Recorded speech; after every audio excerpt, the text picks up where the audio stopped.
Здравейте, аз съм Мартин Симеонов. Коледа е един от най-светлите празници. Всички се събираме с любимите си хора и нашите семейства. Здравейте, аз съм Добромир Димитров.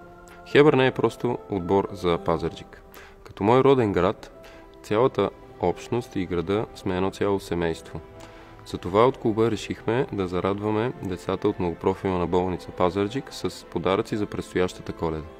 Здравейте, аз съм Тодор Алексиев и това е много специално за нас. Като родител, за мен е удоволствие да зарадваме децата и да направим денят им по-хубав.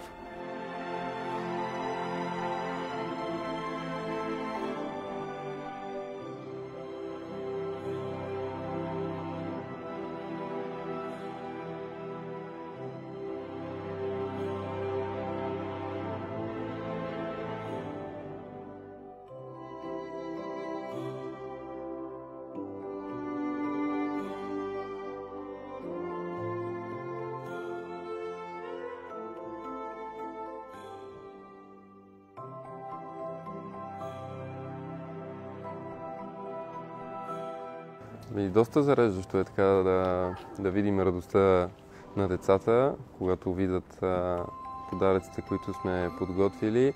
Да, наистина беше страхотно така да видим личицата им как се радват, когато им подаряваме подаръци. Абсолютно. Пожелавам и да са заедно с семействата си, на всичките наши фенове и топли празници. Бихме искали да подарим това от името на отбора, на доктор Василева. Искаме да благодарим на волейболистите от Хебъра за усмивките, които върнаха на нашите болни деца. Така ще оздравеят по-бързо. Пожелавам им да станат световни шампиони, много здраве и късмет през новата година.